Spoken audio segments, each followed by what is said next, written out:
que hablamos de las fuentes de fuentes de la edad antigua, de la antigüedad, ¿no? Hicimos un recuento largo sobre la importancia de la escritura y las diversas formas de escritura que se dan en el mundo antiguo y cómo aparecen en diferentes lugares, principalmente en Sumeria y en la zona de Asia, o Próximo Oriente y en la zona de Egipto, ¿no? Que aparecen los sistemas de escritura y que permite el desarrollo, pues, de los jeroglíficos. Hemos hablado de la escritura cuneiforme, y luego cómo esto va desarrollándose hasta la aparición del alfabeto, ¿no? Que es algo que, el alfabeto fenicio, ¿no? Que es algo que se va a difundir por todo el mundo mediterráneo y que obviamente va luego a encantar en las grandes civilizaciones griegas, griega y romana, ¿no? Que son las principales, bueno, las que se puede decir son del máximo esplendor de la edad antigua, ¿no? Y hemos hablado de cómo en Roma el latín, pues, se impone, ¿no? Se utiliza como la lengua principal y que esta lengua se difunde por todo el mundo mediterráneo, ¿no?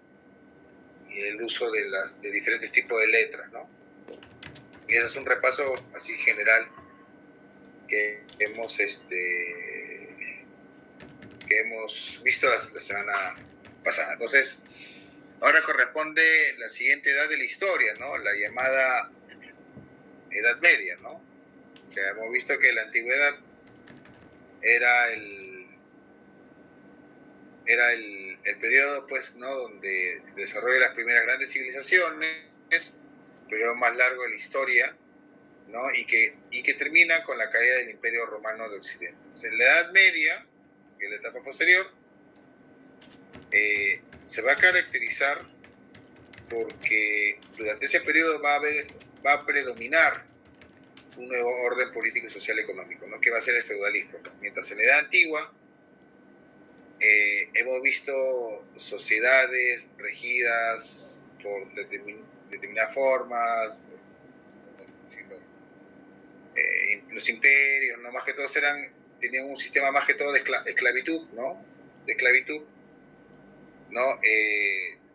La Edad Media se va a caracterizar por la aparición del feudalismo, sobre todo en la Europa occidental, ¿no? Que es la que va a predominar. Las fechas extremas de la Edad Media, bueno, siguiendo la clase pasada, el inicio se considera que es la caída del Imperio Romano Occidente, ¿no? Es cuando los bárbaros toman la ciudad de Roma, ¿no? En el 416 y acaban, pues, con el último rezago del Imperio Romano Occidente. Y el fin de este periodo está en el siglo XV, ¿no? Algunos consideran, o clásicamente se consideraba, que culminaba con la caída de Constantinopla, ¿no? El Imperio Romano Oriental, ¿no? Después de 1000 años sobrevivió, ¿no? Con la caída de la Constantinopla, un hecho importante en el siglo XV, cuando cae a manos de los turcos, ¿no? Y esa ciudad luego se va a convertir en la ciudad de Estambul, ¿no? Que existe hasta la actualidad como capital de Turquía. Y otros consideran de que más bien el fin de esa Edad Media se daría, pues, en el momento del descubrimiento de América, ¿no? Ahora entrar en polémicas sobre el término descubrimiento, ¿no? La llegada de Colón a América, ¿no? Que Europa descubre América, entre comillas, en 1492, ¿no? Esas son las fechas que se consideran, incluso algunos hablan de la invención de la Biblia, ¿no? Por ejemplo, ¿no? Por el impacto cultural importante que tiene, y como ya hemos hablado en su momento, ¿no? La invención de la Biblia, ¿no? La Biblia impresa, ¿no? La invención de la imprenta y la impresión de la Biblia. A ver, entonces, dentro de la Edad Media sucede toda una serie de estados, de gobiernos importantes, de hechos que seguro ustedes recordarán o lo habrán visto, pues, en el colegio, principalmente, ¿no? La Edad Media, estos casi 1000 años de historia, ¿no? En este caso 1000 años de historia, se divide en dos etapas principalmente, ¿no? La alta Edad Media, que habla de los primeros 5 siglos, o sea, inmediatamente la caída de Roma, donde hablamos del desarrollo de los reinos germánicos, ¿no? O sea, el desarrollo de estos reinos que ocupan los territorios del Imperio Romano, o sea, hablamos de los visigodos, de los vándalos, de los ostrogodos, de los francos, de los sajones y otros pueblos más, ¿no? Que ocuparon los antiguos territorios de Roma, ¿no? Recordamos, pues, los visigodos estuvieron en España, ¿no? Lo que era la península ibérica, los francos, de donde es Francia, por eso viene el término, los ostrogodos, los lombardos estuvieron en Italia, los vándalos en el norte de África, y los sajones, ¿no? Ahí en Britania, ¿no? La Gran Bretaña. Y bueno, mientras pasaba eso, en la parte occidental de Europa, en el oriente, se desarrollaba el Imperio Bizantino, un imperio importante, ¿no? Que luego tuvo una gran fase de recuperación del Mediterráneo Justiniano, pero luego es un imperio que va entrando en decadencia progresivamente en el transcurso de 1000 años, ¿no? El desarrollo del Imperio Carolingio viene después, este famoso imperio de Europa Central Occidental, de Carlomagno, ¿no? Importante desarrollo que vamos a entrar en detalle más adelante. Y justamente es cuando aparece, pues, el feudalismo, ¿no? Ahí es cuando la sociedad va cambiando, se diferencia de cómo era la edad antigua, ¿no? La esclavitud desaparece como principal mano de obra, que era, por ejemplo, importante en Roma, en Grecia, y aparece el feudalismo, ¿no? El feudalismo, ¿no? Como sistema importante político, ¿no? Donde hay un gran desarrollo de los llamados señores feudales frente a los grandes reyes, ¿no? Una atomización del poder. No voy a entrar en detalles porque no es el objeto del curso, ¿no? Pero sería largo,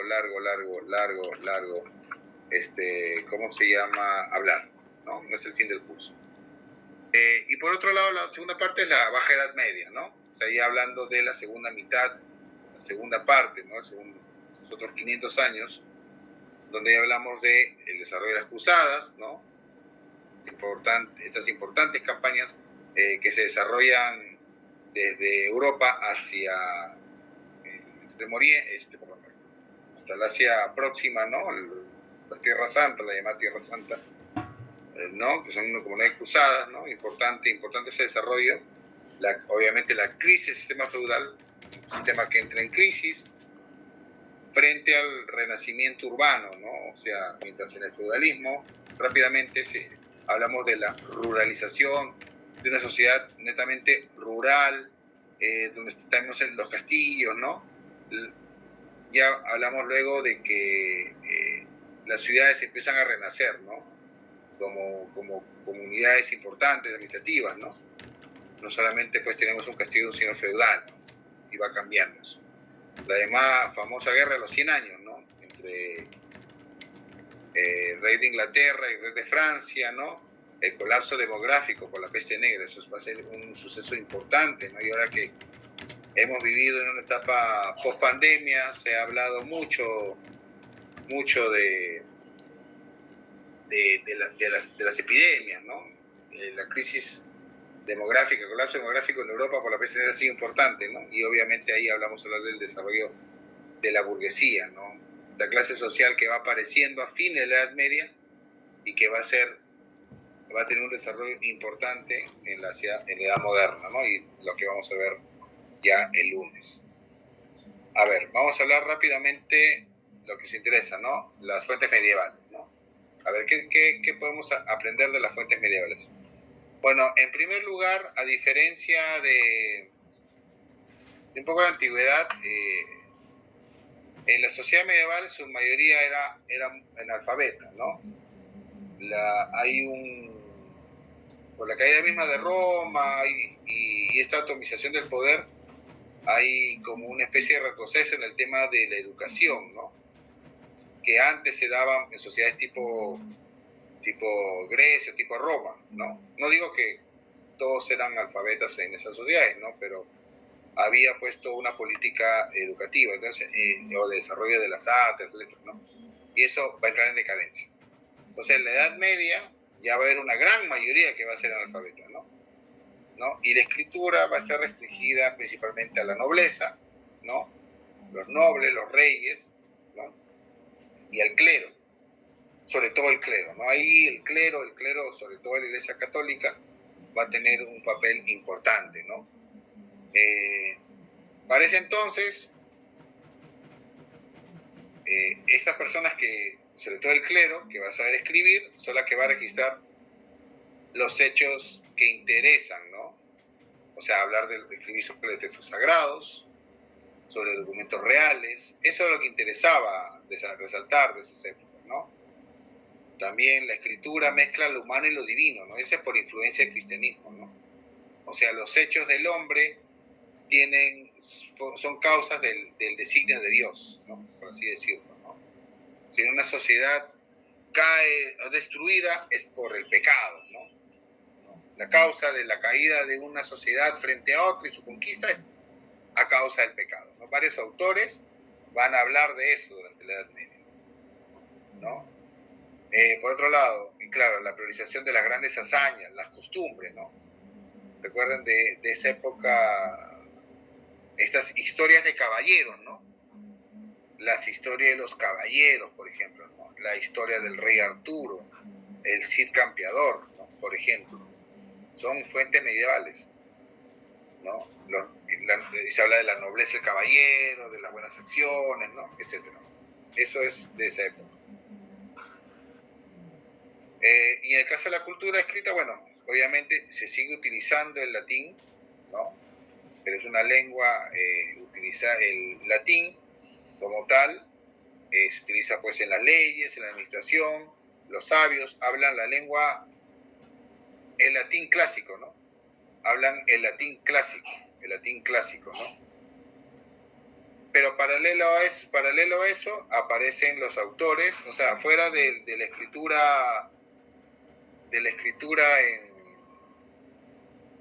en los monasterios, en la parte clerical, va a aparecer obviamente los autores que comienzan a escribir en el latín vulgar, ¿no? O sea, sabemos nosotros de que y lo hemos visto la clase pasada en el tema de escritura, no el latín era uniforme, ¿no? Había un latín más que se utilizaba en determinados espacios, otros que se utilizaban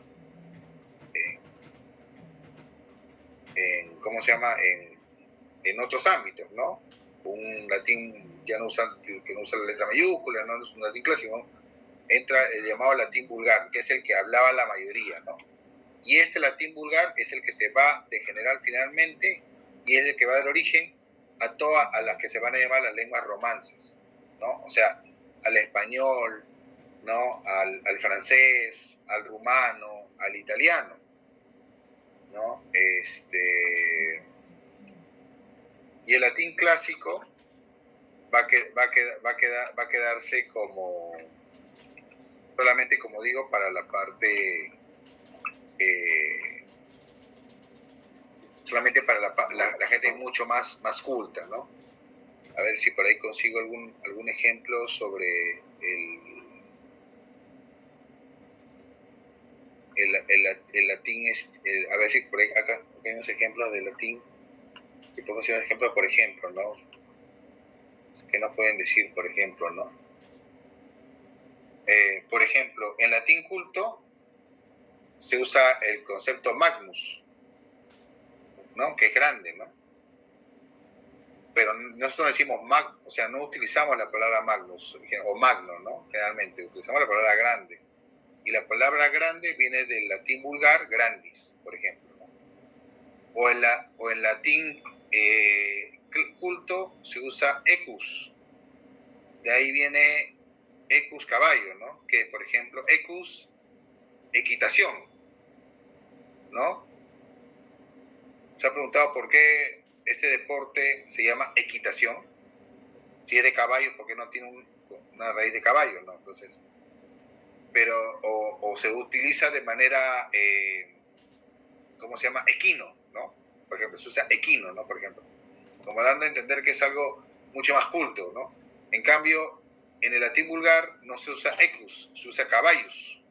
Y de caballus viene caballo, ¿no?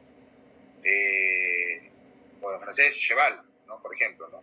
Vienen de otras raíces. Entonces, algunos, claro, utilizan esos términos para, como si fuera algo mucho más elaborado. Por ejemplo, yo cuando escucho un policía dice fémina, no sé por qué dice fémina.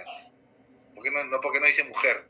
No entiendo. O sea, bueno, ya los policías tienen utilizan a veces tratan de utilizar ese lenguaje culto, entre comillas, pero mal usado, ¿no? Por ejemplo. Pero de ahí vienen esas raíces, por ejemplo, ¿no? Son varios ejemplos que se pueden dar. Entonces, eso va degenerando. Entonces, por un lado tenemos el latín, utilizado en los conventos, en los monasterios, utilizado por la gente docta, y como digo, el latín vulgar, que va a dar el origen a las lenguas romances, ¿no? Por eso los parecidos que hay entre las lenguas, ¿no? En ciertas palabras, ¿no? Que tienen una raíz latina, ¿no? Por ejemplo, en italiano, si no me equivoco, ventana es fenestra, me parece, si no me equivoco, fenestra. Por ejemplo, en el español en español la palabra fenestra está ya en desuso, ¿no? Y en francés es fenêtre, ¿no? Por ejemplo, ¿no? Esos tienen una sola latín,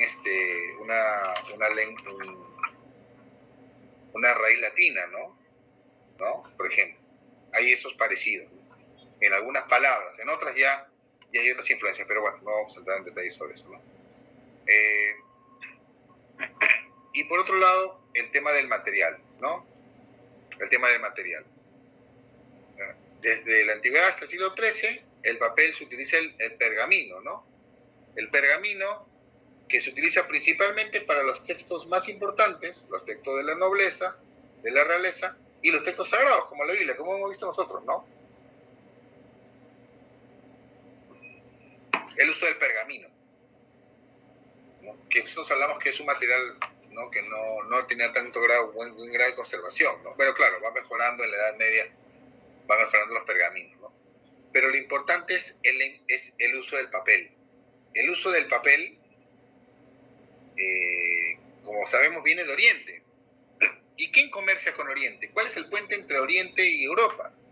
Va a ser el mundo árabe, ¿no? El mundo árabe, ¿no? El mundo árabe, ¿no? El mundo árabe va a ser el que va a introducir el papel a Europa, a través, obviamente, de la invasión de España, ¿no? Pues en España, en el siglo IX, ya se empieza a utilizar el papel, claro, pero que es introducido por los árabes. Y luego, obviamente, esto se va a difundir en Europa, y se va a ver que el papel ya es un importante material, y obviamente luego ya viene el tema de la importación del papel desde Oriente, ¿no? Y después ya hablamos de la fabricación. Porque el papel finalmente lo que va a permitir es abaratar los costos, ¿no? Para los libros, ¿no? Lo que va a permitir a su vez que haya más libros, ¿no? Más gente tiene la oportunidad de escribir textos, y que obviamente al aumentar los textos va a aumentar también va a aumentar los temas, ¿no? Pues ya va a haber temas de economía, jurisdicción, de historia, etcétera, ¿no? Eso va a aumentar. Vamos a verlo con detalle en un rato, ¿no? Entonces, un poco repasando lo que estamos viendo, ¿no? Entonces, la iglesia, hemos dicho, ¿no? Es la que va a tener el predominio cultural, ¿no? La iglesia católica, si hablamos de Europa occidental, va a tener el predominio, ¿no? Va a ser dominante en el tema cultural, ¿no? O sea, antes el Estado romano, que tenía todo un corpus de difusión, de conocimiento, que venía de la tradición antigua, ¿no? Eso va a ser totalmente avasallado por la iglesia, ¿no? La iglesia es quien va a contar esa función cultural, ¿no? Va a monopolizar todo, ¿no? Va a decir quiénes van a entrar a la educación, ¿no? La educación se va a hacer a través de la iglesia, a través de las instituciones eclesiásticas. ¿ya? No sé si me dejo entender. A diferencia de como era antes, ¿no? Las escuelas latinas, las escuelas griegas, totalmente distinto. Ahora no, es a través de la iglesia. O sea, y el conocimiento antiguo se va a conocer a través de la iglesia. El conocimiento antiguo se va a saber a través de la iglesia, ¿no? De las personas que escriben, ¿no? Eso va a ser una característica importante de la Edad Media. Y ahí es cuando, ya en el siglo VI, empiezan a aparecer las bibliotecas monacales y sobre todo las escriptorias, ¿no? Que son estos lugares, estos centros de producción de cultura, ¿no? O sea, bueno, o se habla de la producción escrita, ¿no? Otro término que usan es escritorum, ¿no? Ya, son esta producción, esta referencia a la producción escrita en los monasterios, que es lo que justamente le mencionaba hace unas clases, ¿no? Los monjes copistas, estas personas que copiaban los textos, ¿no? Copiaban los textos clásicos o adaptaban los textos clásicos, ¿ya? Y que van a aparecer a lo largo de Europa, ¿no? En varios monasterios. Por ejemplo, ahí tenemos un ejemplo, la imagen que ustedes ven ahí, ese es un monasterio de España, ¿no? Y ustedes justamente ven ahí, aquí en la parte baja, ahí ven a 3 monjes, ¿no? Que están escribiendo, ¿no? Están escribiendo. Uno que está, el de acá al extremo, está cortando el papel, otro que está con un compás, parece que está poniendo las líneas, ¿no? De escritura, y el otro que está escribiendo, ¿no? Miren, eso es parte de... Eso está dibujado en un libro, ¿no? Que se copió. Parece que una reproducción de la Biblia, por ejemplo. Y en estos lugares es cuando se copia la Biblia de San Jerónimo, pues, ¿no? Recuerden, San Jerónimo,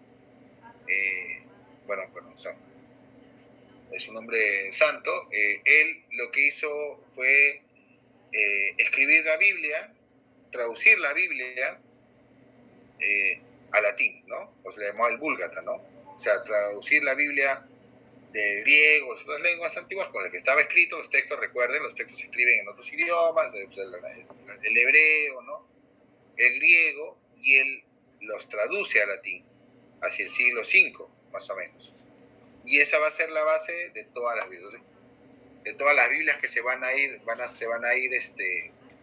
escribiendo a lo largo del siglo, de la Edad Media, ¿no? No sé si me dejo entender, ¿no? Hablamos de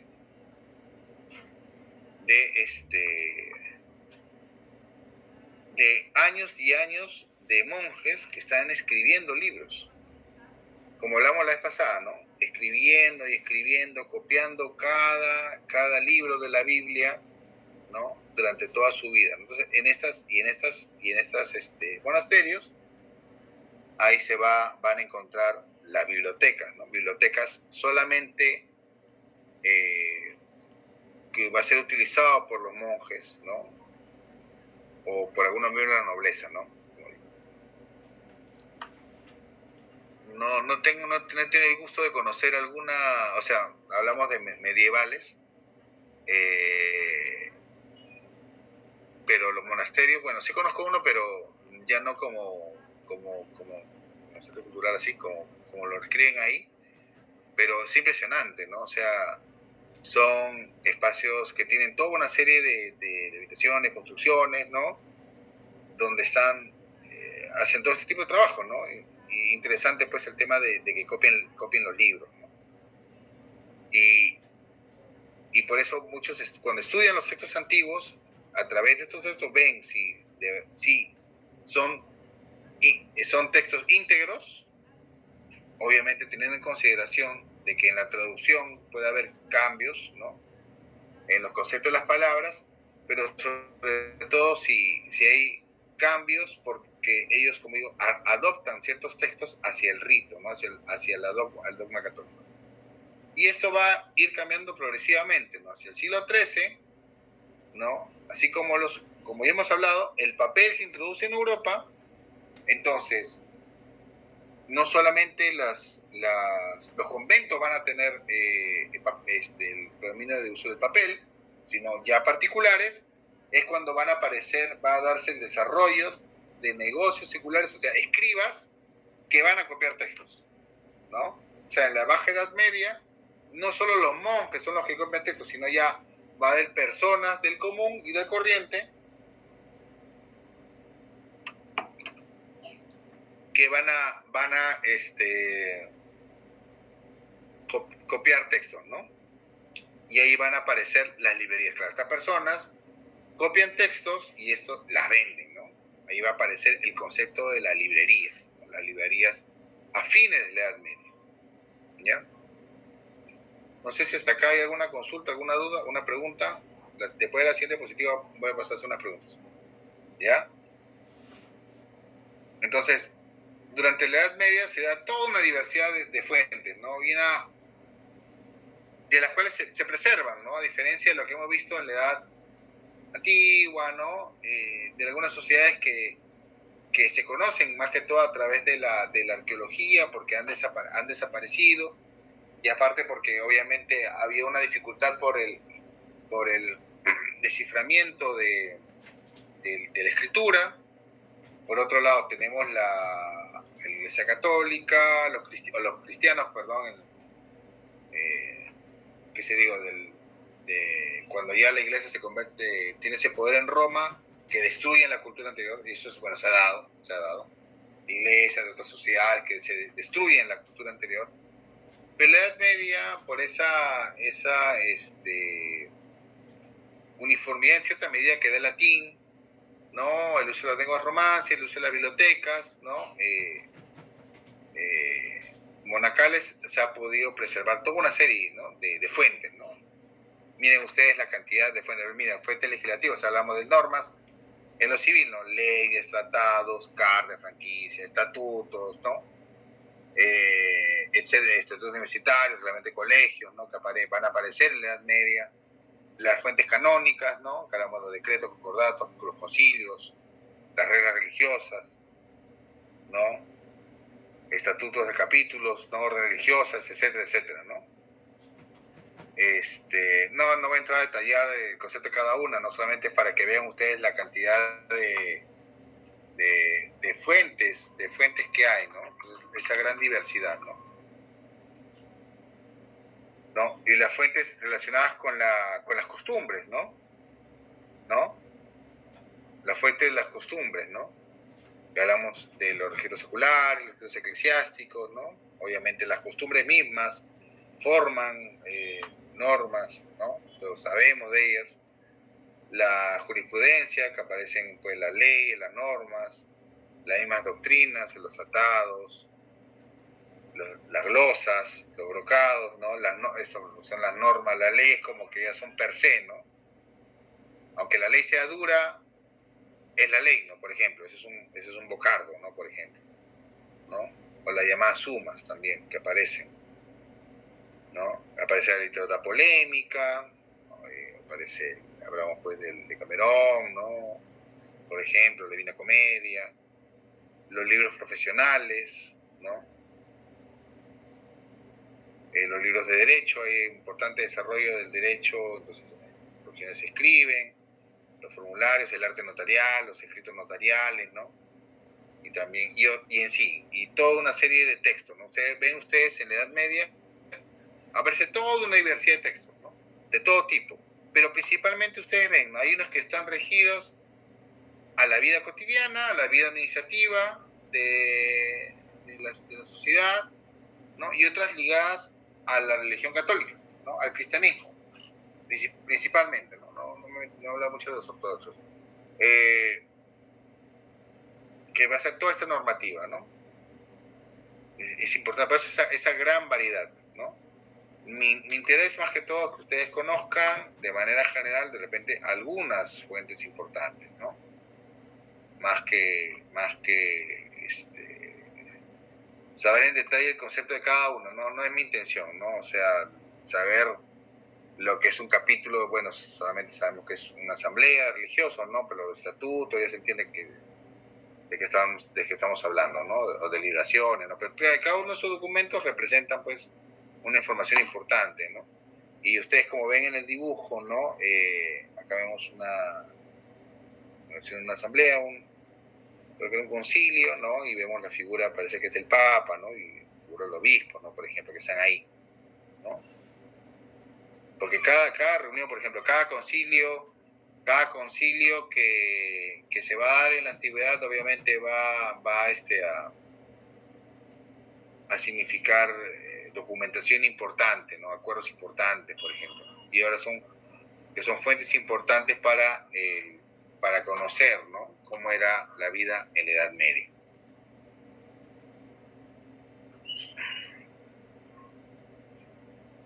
Aparte de eso, bueno, ya hablando un poco las fuentes de la Alta Edad Media,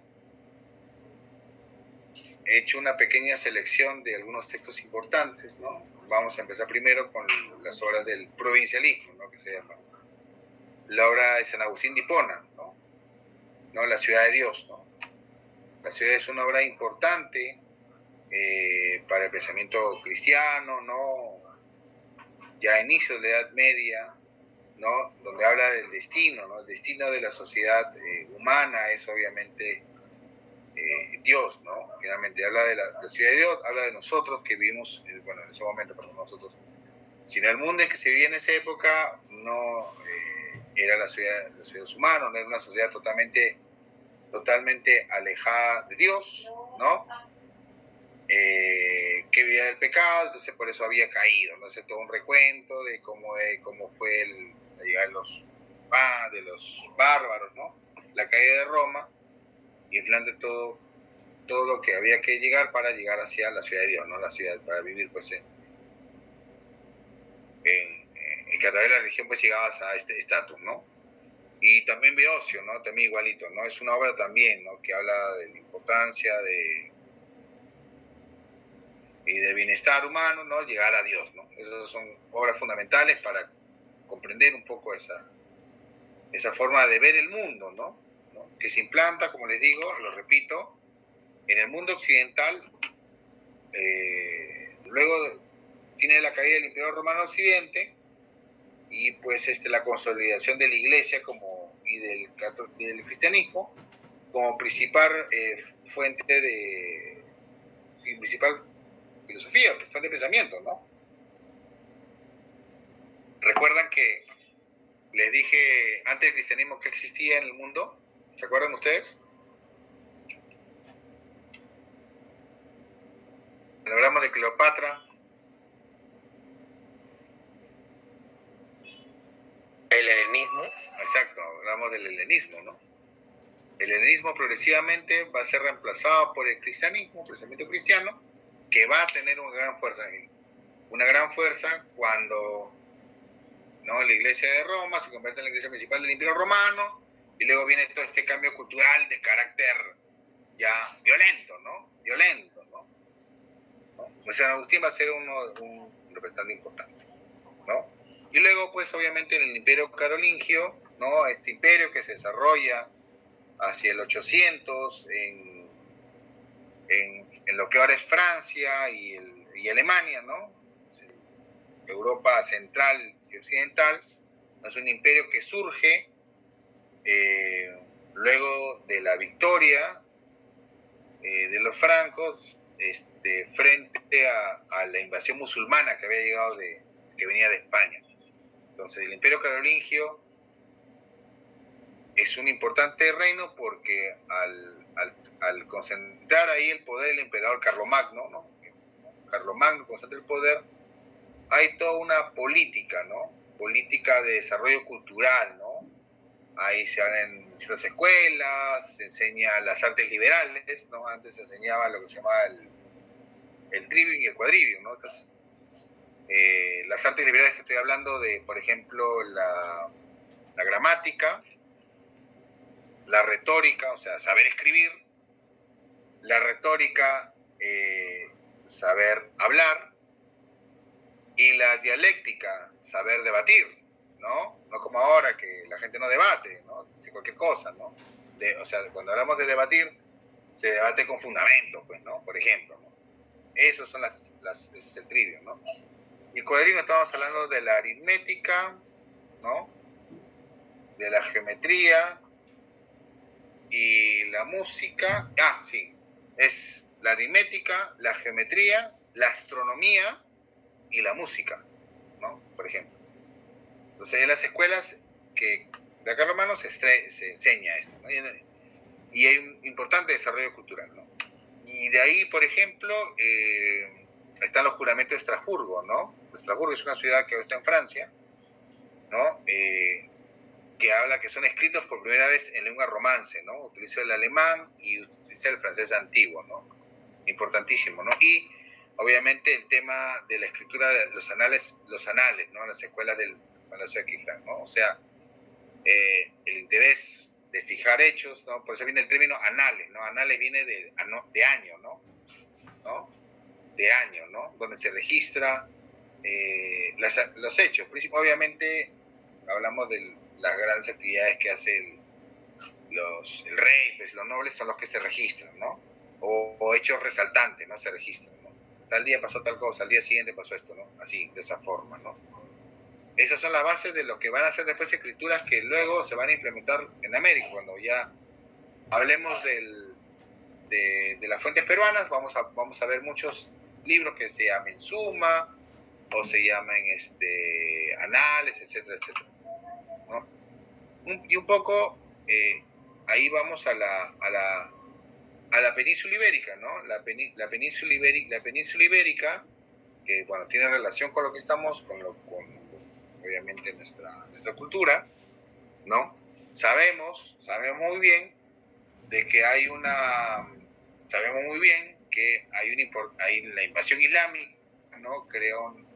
Casi toda España es conquistada por los árabes, luego ahí se va a instalar el califato de Córdoba, ¿no? La región se le va a llamar Al-Andalus, ¿no? Y que progresivamente durante la Edad Media va a darse el llamado proceso de reconquista española, ¿no? Que va a durar justamente casi desde el inicio de la conquista de los visigodos, ¿no? O sea, por el 700, por ahí, hasta la toma de Granada, pues, ¿no? Por los reyes católicos, estamos hablando de 1492, ¿no? O sea, imagínense cuántos años dura ese periodo. Entonces, hay una importante influencia que llega de Medio Oriente a Europa, por esa zona, y también los testimonios escritos, ¿no? Obviamente, a diferencia de lo que es ahora, en esa época había una mayor tolerancia en el tema de las religiones, ¿no? Obviamente. Entonces, por ejemplo, conocemos que hay una crónica, y usamos el término crónica, una crónica escrita en 1754, ¿no? Un monje mozárabe, ¿no? Es el término que se le daba a los cristianos que vivían, ¿no?, en territorio musulmán, que justamente lamentaba esa invasión musulmana, ¿no?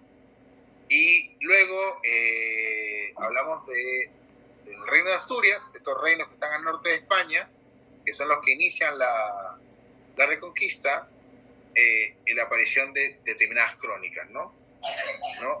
Y sobre todo acá la crónica profética, ¿no? Que calculaba cuándo serían musulmanes, ¿no? Las crónicas de Alfonso III, que son crónicas, o sea, son textos que realzan, ¿no? Realzan el hecho de los reyes, ¿no? Las acciones, o en todo caso son crónicas proféticas, ¿no? Por ejemplo, ¿no? Ese tipo de literatura es la que se desarrolla en el mundo ibérico, y luego ese tipo de literatura es la que luego va a llegar, ya desarrollada, va a llegar a América, ¿no? Igual, por otro lado, no solamente hablamos de la parte cristiana, la escritura musulmana va a tener un importante desarrollo, ¿no? En España se va a dar con la recopilación de tradiciones sobre Mahoma, ¿no?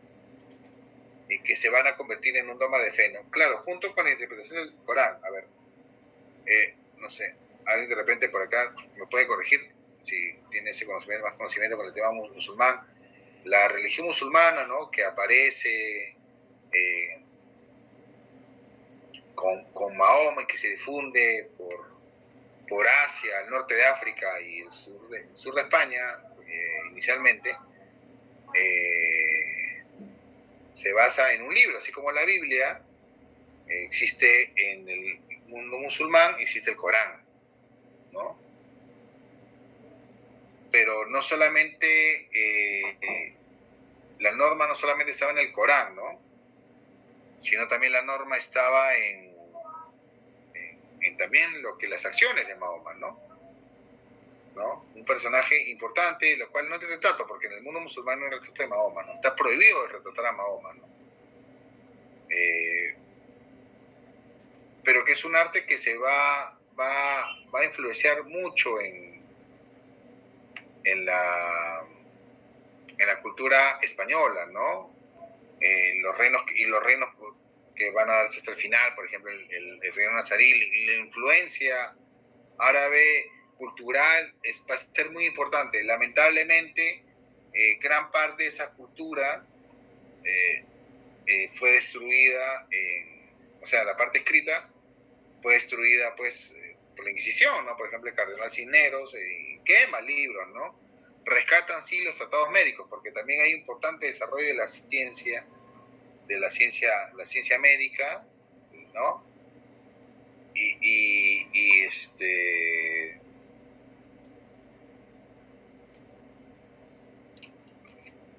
Los otros textos que más o menos iban contra la religión católica van a ser destruidos o quemados, ¿no? Pero sin embargo, y hablamos pues del siglo XV, ¿no? Pero hablamos de que ahora no, ahora hay todo un respeto, hay trabajo sobre, por ejemplo, el arte de nazarí, ¿no? Bueno, que debería ser así, ¿no? Entonces, pero yo tengo entendido que en la Edad Media había todo este respeto, ¿no? Y no hemos referido un poco a la literatura judaica, por ejemplo, ¿no? Judaica, ¿no? Pero sí, la verdad, el arte nazarí es muy bonito, ¿no? La verdad. Granada, el último reino español, la verdad es una maravilla de ciudad, ¿no? Y un lugar como la Alhambra, donde está estos palacios, ¿no? Tenemos el Nazarí, el Palacio Nazarí, ¿no? Que es el reino musulmán, luego el Palacio Renacentista de Carlos V, en un ambiente que combina perfectamente, ¿no? Y también vemos ese conocimiento, la verdad, y ese conocimiento no solamente en la escritura, sino en la arquitectura, en algunas cosas, impresionante, ¿no? El Alhambra es un lugar muy bonito, si alguien tiene la oportunidad de ir a verlo. Por ejemplo, el sistema de piletas, perfecto, o sea, ¿no? El Patio de los Leones, por ejemplo, ¿no? Como hay... Y eso tiene mucho que ver con justamente, por ejemplo, el estudio de las ciencias exactas como la matemática, la astronomía, ¿no? Eso tiene mucho que ver, ¿no? Pues una sociedad islámica que se conoce por eso, ¿no? Bueno, lamentablemente, mucho de eso no se difundió en su momento en la Europa occidental, porque obviamente todo eso estaba ligado a la religión católica, consideraba la otra como pues la del diablo y todo ese tema, ¿no? Toda esa discusión, ¿no?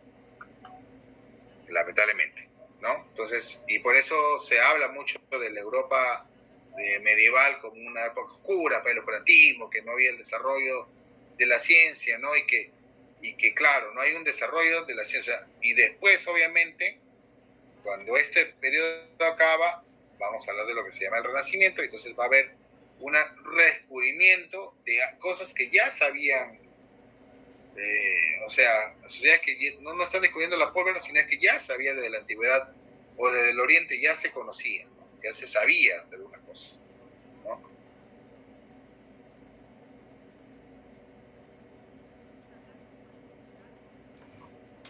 Ya. No sé si hasta acá no duda, si no, hablemos del debate después. Ya entonces, hemos hecho un recorrido rápido de la Edad Media, más o menos el tipo de fuentes que hemos visto, ¿no? Manuscritas, principalmente hechos en espacios religiosos, conventos sobre todo, muy relacionados con la doctrina católica, ¿no? La Biblia, ¿no? Las decisiones de la Iglesia, etcétera, etcétera, ¿no? Pero eso va a ir cambiando progresivamente ya a fines de la Edad Media, ¿no? A fines de la Edad Media, si bien aparece un tercer actor, ¿no? Un actor importante, que va a ser la burguesía, ¿no? Durante la Edad Media, la sociedad estaba dividida en tres estamentos principales: la nobleza, el clero y el campesinado. Esos eran las tres principales, los tres estamentos de la Edad Media, ¿no? La nobleza, el clero y el campesinado, ¿no? Los campesinos, ¿no? Los que trabajaban la tierra, porque recuerden, la Edad Media era más que todo una sociedad rural. Pero luego, como dije, van apareciendo, pues entonces el tema de las sociedades, ¿no? Las sociedades, ¿no? Aparecen las sociedades. Y ahí es donde aparece la burguesía, ¿no? Aparece la burguesía, ¿no? Pequeña clase social que se dedica a la artesanía, se dedica al comercio, ¿no? Y que va ganando cada vez más protagonismo, ¿ya?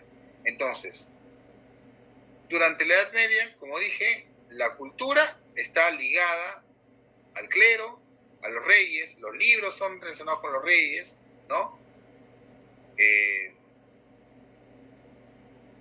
Los nobles viven de lo que trabajan los campesinos, pero en cambio la burguesía,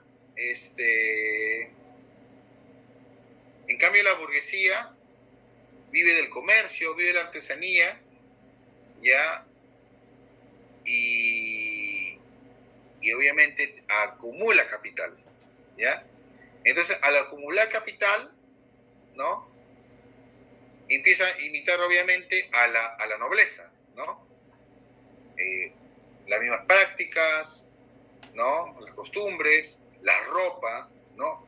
Tiene la capacidad económica de poder darse esa vida, y por otro lado, mientras que la nobleza, que es más que todo una rentista, no es trabajadora como la burguesía, incluso va perdiendo ese protagonismo porque finalmente, y esto pasa en diferentes momentos de la historia, ¿no? Son poseedores de tierras, pero no tienen, por ejemplo, dinero. Entonces, ¿qué es lo que hacen?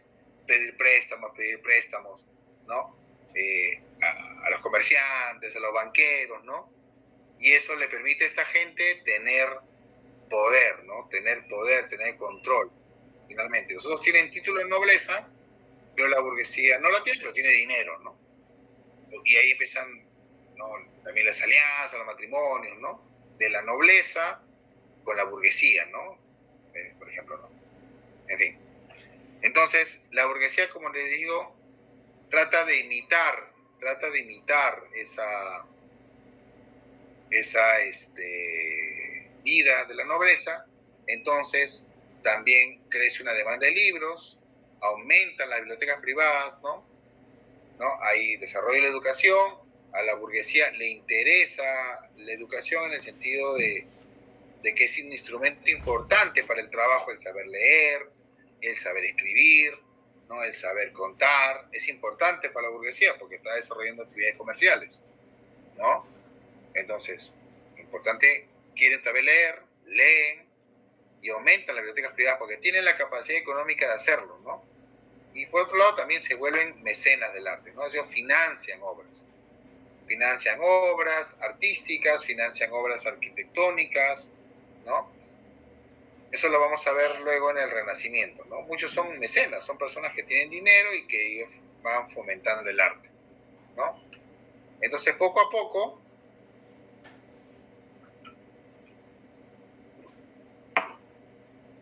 la iglesia, la iglesia pierde ciertos controles, ¿no? O sea, ya no monopoliza la cultura, sino ya tenemos a la burguesía que también produce cultura, ¿no?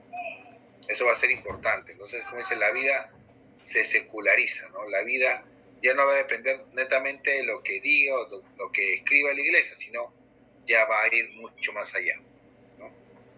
Y también, obviamente, el comercio va a permitir los grandes viajes, la tecnología, las cartas de navegación, la brújula va a ser un invento muy importante, ¿no? Para el tema de la orientación, ¿no? Para la navegación, ¿ya?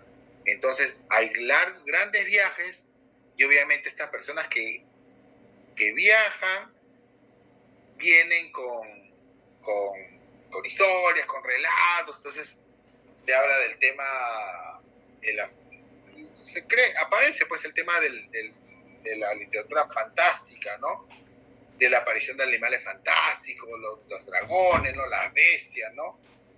No sé, ustedes recordarán sus clases en el colegio, cómo se representaba el mundo, ¿no? Por ejemplo, antes de la llegada de Colón a América, ¿no? Antes, cómo se representaba el mundo, ¿no? Se representaba plano, recuerdan que era plano y que al final, al borde del mundo, había monstruos, ¿no? ¿no? Se decían las grandes serpientes, ¿no? Por ejemplo, ¿no? Que no existían, no pueden existir, pero sí existían, estaban en el mar, ¿no?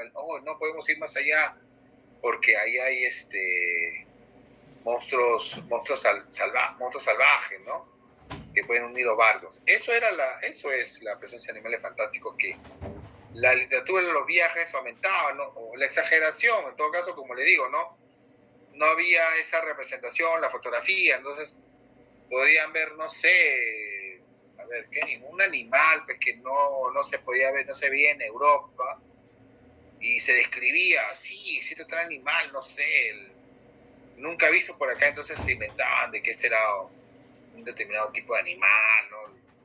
O decían varias cosas, pues entonces decían, no, ahora tú lo ves y dices, no, es un animal, es este, ¿no? Pero en esa época hay que entender un poco cómo era la mentalidad de la época, ¿no? Y también, obviamente, el comercio permite también el tema de la traducción del Corán, el conocimiento, el aumento de las peregrinaciones, ¿no? La gente se traslada a diferentes lugares, ¿no? Por ejemplo, el camino de Santiago de Compostela, este camino que nace desde lo que ahora es Bélgica, Flandes, hasta España, ¿no? Por ejemplo, ¿no? Las llamadas peregrinaciones a Tierra Santa, por ejemplo, ¿no? A los lugares donde habían sucedido hechos importantes de la vida de Jesús o de algunos santos, por ejemplo, importantes, apóstoles. Eso va aumentando, va a permitir el conocer, ¿no? El saber. Eso la gente se va a enterar a través de relatos de otras personas. Ahí ahorita el Liber Calictum, creo que por ejemplo me parece que el Liber Calictum es la obra del viaje de una monja, ¿no? Por ejemplo, que va a Tierra Santa, ¿no? O algo así, no recuerdo muy bien. Por ejemplo, hay esas obras. Entonces, la gente va a conocer, como le digo, ¿no?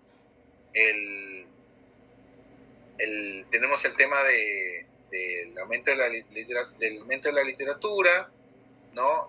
Los libros que hemos hablado, y obviamente el hecho de que haya gente que venga de tierras lejanas y que cuente ese tipo de cosas, ¿no? Que cuenta, ¿no? Que cuenta. Entonces, esto se publica, entre comillas publica porque esto era manuscrito, y otra gente dice, yo también quiero hacer lo mismo, ¿no? Y empiezan a enterarse, conocen estos lugares y la gente quiere ir, ¿no? Quiere hacer esto, por ejemplo. Y bueno, y al final de la Edad Media, esta literatura, ¿no? Que se escribe de género vulgar, ¿no? No una lengua muy refinada, sino para el pueblo, ¿no? Para que la sociedad lo conozca, ¿no? Y se desarrolla más las lenguas, ¿no? Las lenguas romances, y el latín se va restringiendo solamente pues al tema administrativo y al tema de la iglesia. Se restringe, ¿no? Se restringe la lengua latina, ¿no?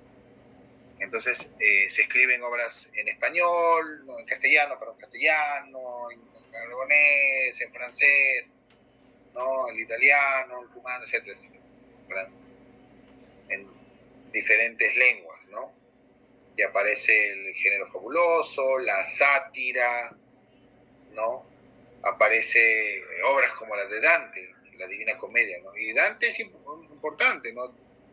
Las referencias que, por ejemplo, hace Dante hace una historia, bueno, creo que todo el mundo tiene una idea de lo que es la Divina Comedia, ¿no? Este viaje que hace Dante al infierno, ¿no? Luego al purgatorio y al cielo, ¿no? Acompañado de Virgilio, y donde ve toda esta serie, este personaje del mundo clásico, y donde justamente ve, ¿no? O sea, él no inventa cosas. Su obra tiene que ver con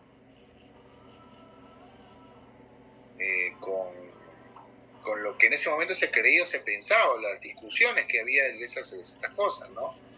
Por ejemplo, él cuando va al infierno, ve el limbo, por ejemplo, ¿no? En el limbo está, mira, yo estoy hablando de algo que yo he leído hace, y ni me acuerdo yo me acuerdo que en el colegio hice un diagrama del infierno, me tocó hacer eso, ¿no? Y creo que él, por ejemplo, en el limbo, va al limbo, por ejemplo, y en el limbo, por ejemplo, están todas las personas buenas, que en la Biblia están como las grandes personas, las grandes personalidades, pero que no conocieron, que existieron antes que viviera Jesús, ¿no? Y que claro, no conocían la palabra de Dios, pero igual eran hombres importantes, ¿no? Vivían ahí, no vivían en el infierno, ¿no? Y él va descendiendo, y ahí se combina personajes de todo tipo, ¿no? Bíblicos, de la historia, etcétera, ¿no? Y tenemos los grandes traidores, ¿no? Que es se me acuerdo que es el pecado más importante, y luego el tema del purgatorio, el tema del cielo. O el de Camerón de Boccaccio, ¿no? Esta serie de relatos jocosos, ¿no? Un poco subidos de tono, ¿no? En algunos casos, que justamente se hace en un contexto importante, ¿no? Se sitúa en un momento en que la epidemia de la peste negra, este grupo de personas se van, ¿no? a lejos de las ciudades, y empiezan a contarse historias, ¿no? Ahí aparece el de Camerón, ¿no? Por ejemplo. Muy importante, ¿no? Muy importante. Es un hombre muy interesante, ¿no? Que es la literatura de la época, ¿no?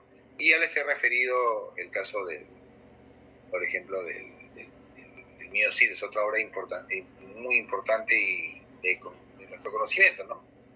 Y finalmente son las que nos dan una idea de cómo era el mundo medieval, ¿no? Cómo era el mundo medieval, ¿no? Cómo era el mundo rural, sin el conocimiento de la medicina, sin el alfabetismo, cómo era la vida cotidiana, bueno, que se representan, lo vemos en las representaciones en películas, que algunas más o menos, claro, algunos se basan en estudios, ¿no? Pero hay todo un debate sobre la forma de vida, o hacernos preguntas de cómo conservaban los alimentos, cómo la tasa de natalidad de buena, los niños morían porque se enfermaban, el tema, cómo era la vida religiosa, cómo la iglesia era la que determinaba el inicio y el fin del día, el rezo del Ángelus, ¿no? Por ejemplo, son tradiciones, costumbres que vienen de esa época, los cuentos, ¿no? Cómo eran los cuentos medievales, los cuentos, cómo se enseñaban a los chicos, algunas cosas. Si no me equivoco, creo que por ejemplo, no sé, la Caperucita Roja, o la historia de la Caperucita Roja, yo por ahí leí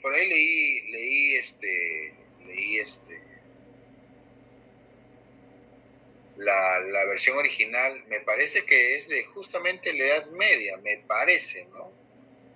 No estoy muy seguro. O sea, el origen, ¿no? El origen es así, sí, justamente, ¿no? Claro, sí, exacto. Sí. Por ejemplo, la Caperucita Roja es un cuento medieval. No el que ustedes conocen, pues, ¿no? No es el que ustedes conocen, ¿no? Por la historia feliz, ¿no? Yo he leído una versión, me acuerdo, ¿no? O sea, creo que define de la Edad Media, ¿no? Dice que es totalmente oral, ¿no? Totalmente oral, ¿no? O sea, acá dice la niña salvada por los lobos, ¿no? Es totalmente oral, ¿no? Hay una historia, disculpen si a alguien le rompo el cuento de la historia, no sé, le rompo la infancia, pero yo recuerdo el cuento que leí era, por ejemplo, que claro, está la niña que pasa por el bosque, y que el lobo la encuentra, y que el lobo finalmente la mata y bebe su sangre, ¿no? Y esos cuentos, ¿para qué servían? Servían para, por ejemplo, educar a los chicos, ¿no? A través de los fábulos, de los cuentos, le decían a los chicos, oye, no pasees por el bosque, no pasees por el bosque, ¿no? Por ejemplo. No te pierdas por ahí, ¿no? Claro, que es un cuento que después, estos cuentos orales son recogidos en el siglo XIX por los hermanos Perón, y claro, ellos cambian el sentido de los cuentos, pues sí, ahí sí, ya hablan de la Caperucita Roja, pues, ¿cómo se llama? Y el cazador, ¿no? Salvado, y es otra historia, pero viene de dónde vienen este tipo de cuentos, la realidad, ¿no? O Robin Hood, Guillermo Tell, ¿no? Todos estos personajes que vienen justamente de la Edad Media, ¿no? Y vemos esta vida totalmente rural, ¿no? Ya, bueno. Hablemos para finalizar ya la clase, ya te abrí de repente el debate, las consultas, las preguntas, el tema de otras fuentes, ¿no? Que existen ya a fines de la Edad Media, ¿no? Los libros de contabilidad son importantes, ¿no? Porque obviamente la burguesía, obviamente que tiene un control comercial importante, obviamente necesita las fuentes contables, ¿no? Obviamente para tener un control, valga la pena la redundancia, sobre la economía, ¿no? Y obviamente y la importancia de esta para la sociedad, cómo se manejaba, las cuentas, etc., ¿no? Los libros de oficios, ¿no? Por ejemplo, referente a las cofradías, las corporaciones que aparecen, ¿no? Las cofradías, las corporaciones de artesanos que aparecen justamente en esa época, ¿no? Que tiene importante información, la correspondencia privada, el papel, ¿no? La difusión del papel, la difusión del papel permite, pues, obviamente, que haya más escrito, no solamente en libros, sino también en las cartas, la correspondencia, ¿no? Crece el interés de que se conserven los archivos, ¿no? Las personas nombres crean sus propios archivos, ¿no? La nobleza tiene sus propios archivos. Los archivos de correspondencia, donde hay los copiadores, ¿no? Por ejemplo, no aparecen las copias, ¿no? Los libros copiadores o los documentos copiadores, ¿no? Para tener un registro de lo que envían, tienen un registro de lo que reciben, ¿no? Los controles, etcétera. Eso también es importante. También la literatura de viajes, como dije yo, el interés de que haya el tema de las premiaciones, pero la literatura de viajes es importante, ahí pues tiene que ver mucho, por ejemplo, la obra de Marco Polo, ¿no? El Miñones, ¿no? Los viajes de Marco Polo, de este personaje, este comerciante veneciano, ¿no? Que viaja que con su padre, ¿no? Con su padre tenían el comercio con Oriente y ellos llegaron pues a comerciar con el Imperio Chino, ¿no? Y él viaja a China y él después de muchos años regresa a Venecia, a su casa, personas que yo daba por muerto, ¿no? Pero él regresa y cuenta toda la historia, y publica el libro, ¿no? Y justamente tenemos una paginita, ¿no? Una paginita de la obra de Marco Polo, ¿no? Miren ustedes cómo se publicaban estos bueno, de comillas publicaban, se escribían estos libros a fin de la Edad Media, ¿no? Pero eso y otros viajes que se van a ir dando, recuerden, porque no solamente a China, sino ya va habiendo navegaciones, ¿no? Hacia otra parte del mundo, pues hace que alimente esta literatura del viaje, ¿no? Y eso se va a desarrollar mucho más aún cuando los españoles lleguen a América, ¿no? Por eso, cuando en Europa llegan los primeros relatos, los viajes o la historia de América, muchas referencias gráficas, a ver si lo pongo en la clase cuando toca hablar de eso, muchas referencias gráficas tienen que ver, por ejemplo, con Oriente, ¿no? O cómo representaban gráficamente a los indígenas, ¿no? Por ejemplo. Son construcciones que se hacen, ¿no? Y después hay tratados. los tratados son otro tipo de fuentes importantes, de publicaciones, ¿no? Tratado de Economía, Tratado de Arquitectura, Tratado de Arte, ¿no? Los tratados son otras obras que aparecen, ¿no?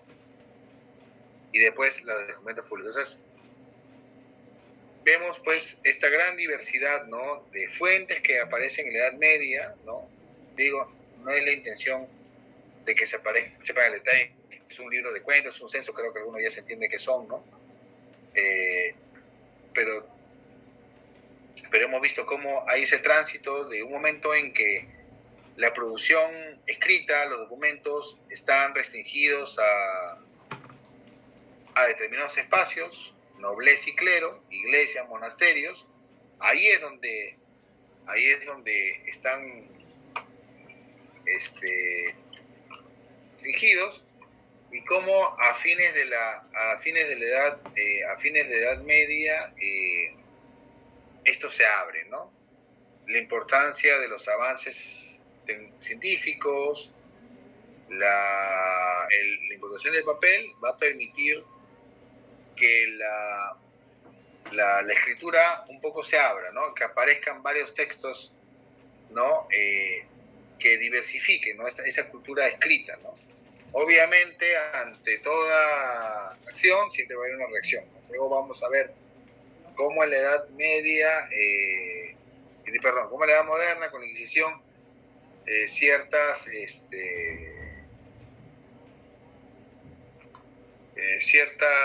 obras ya van a ser proscritas, ¿no? Todo eso, ¿no? Pero otras van a permanecer, van a ser como el canon, ¿no? O sea, me olvidé hablar de Santo Tomás de Aquino, por ejemplo, y con él se establece la escolástica, ¿no? Eso lo vamos a ver de repente ya en la Edad Moderna, ¿no? Con detalle. Pero, por ejemplo, el tema provincial, o sea, vemos, para reiterar de repente esto, vemos la incidencia de la iglesia romana, en la cultura, en la producción, en el pensamiento, y cómo esto se va resquebrajando ya a medida que acaba la Edad Media, ¿no? Como le digo, ¿no? Y se va rompiendo ese sistema feudal, ¿no? Van apareciendo las ciudades, va a aparecer el comercio, y como le dije acá, los comerciantes, la burguesía, son los que finalmente van a tratar de adoptar costumbres de la nobleza, y eso va a permitir el desarrollo, ¿no? Desarrollo del arte, la cultura. Se va a cuestionar, obviamente, la centralidad que tiene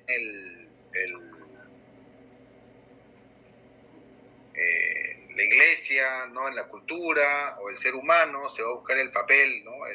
Dónde está ubicado el papel del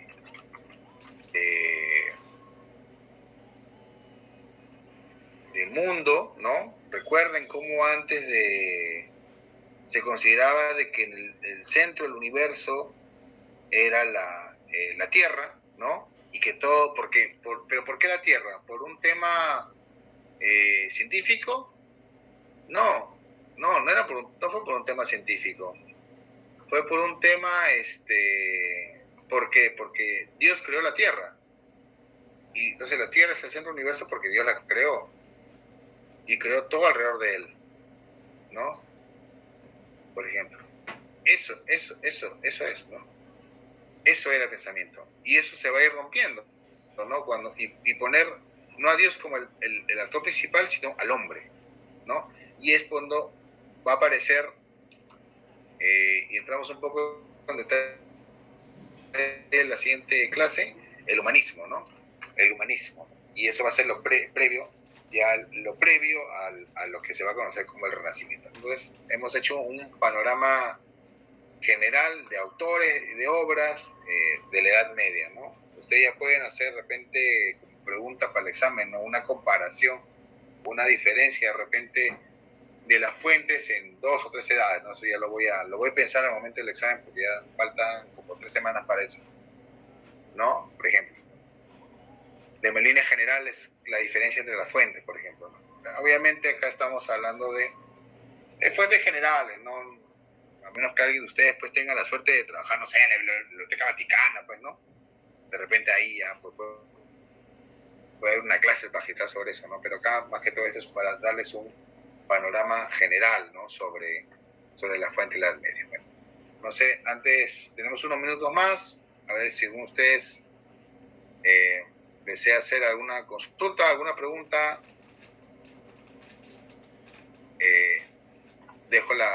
Abro los micrófonos.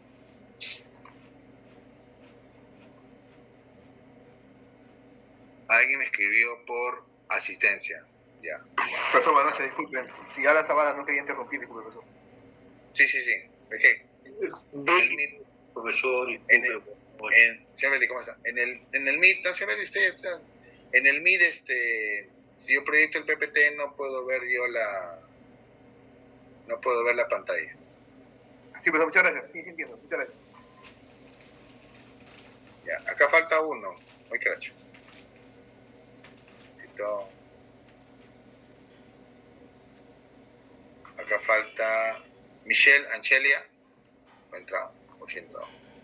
Otros ya se fueron ya. No ha entrado Michelle Anchelia. Suni, señorita Suni, sí, dígame. Levantó la mano. Para la asistencia, profe. Ah, yo te apunté hace rato.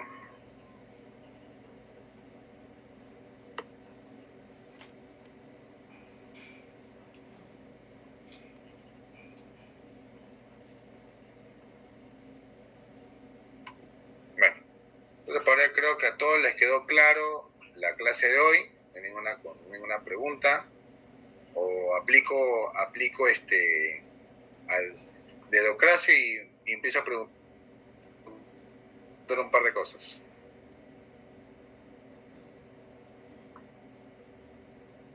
A ver, vamos a ver. El señor Pascual Florencio. Sí, profesor. ¿Qué tal? ¿Qué nos puedes decir de alguna de las cuál de todas estas fuentes que hemos hablado te ha parecido interesante? Bueno, en la anterior clase usted habló de... No, la idea. Ya, ok. Bueno, lo estaba relacionando con la de hoy. Justamente el tránsito de la época antigua, la llegada del helenismo con Alejandro Magno, que se propaga justamente la lengua griega en este caso, y se convierte en una suerte de idioma, una lengua franca para todos estos pequeños reinos. La formación del Imperio Romano, el desarrollo del imperio, y con usted entramos ya comenzó a desarrollar la decadencia, ¿no?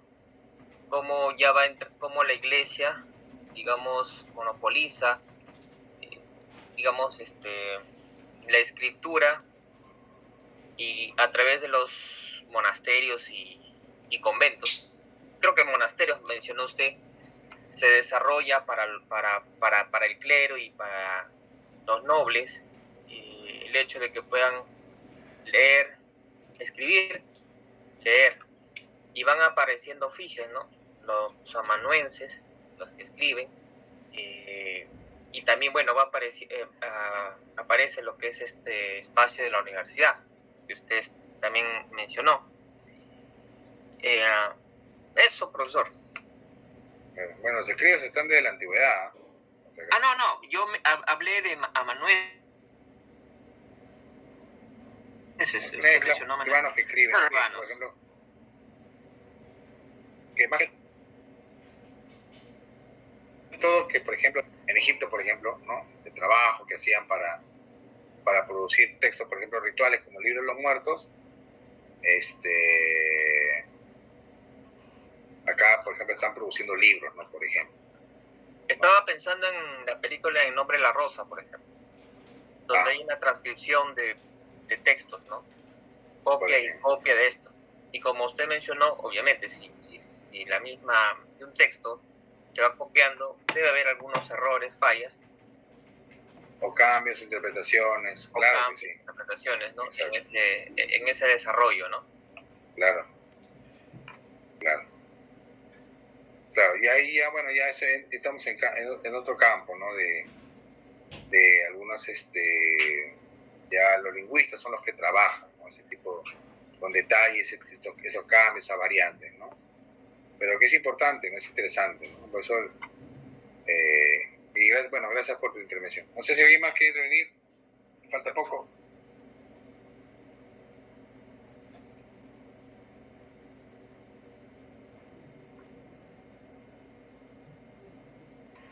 Bueno, entonces, parece que todo queda bien. Bueno, dice que están cansados, ha sido una semana bien complicada, bien larga. Así que, nada, ya les deseo un buen fin de semana y nos vemos el lunes. ¿Ya? Buenas noches, profesor. Muy amable, gracias. Que vaya Gracias, bien. profesor. Buenas noches. Buenas noches. Buenas noches, señor profesor. Dios lo bendiga. Muchas gracias.